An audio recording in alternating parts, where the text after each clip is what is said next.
Hello everyone, today I'm going to be summarizing a SAP camp that I've done recently. It was a 7-day SAP camp, so let's get it.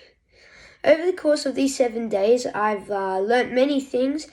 The drills that we've done really test your they really stimulate your mind. They really stimulate the way you respond to what's happening around you. And it looks at the way you react. So there are really difficult scenarios in the training. You're really put under pressure. And they do this not so to make you feel bad, but it's to get that sort of exposure so that you know what it's like in the real world when you're playing soccer in a professional level.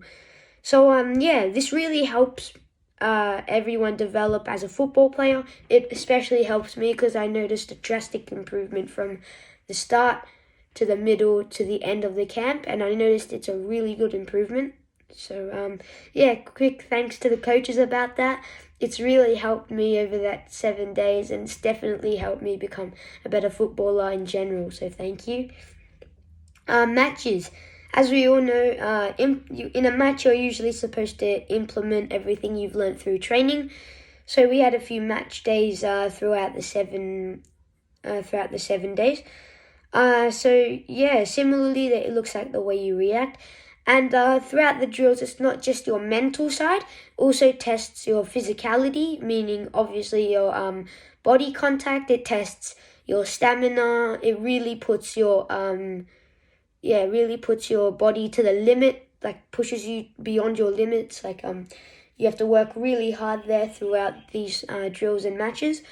And definitely looks at the way you read the game. Definitely works on your techniques, meaning your scanning, which is really important. They touched on that a lot.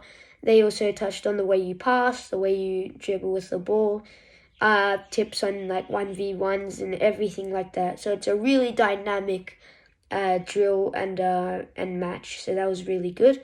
Cognitive testing. So with cognitive testing, we did this. This was before the camp. It's sort of like these games where the point of these cognitive tests is to see how your brain works and responds to the past and the future, and the past and the present, and what you're going to think about in the future.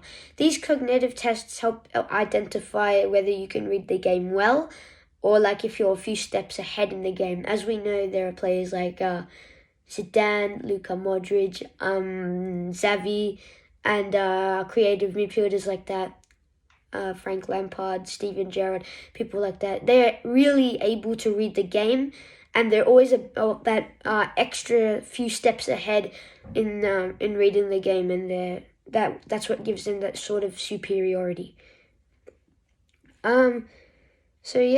Personality testing. This was after the camp had finished. It's sort of a questionnaire about what football means to you in general. Also includes your personal details like your age, height, and weight, just to give them that sort of it gives them that structure about what football means to you, how your club supports you, whether you feel comfortable playing football, if football really is something in your life, if that's your purpose, if football is really your thing, if you think and it also questions you and urges you to be honest about whether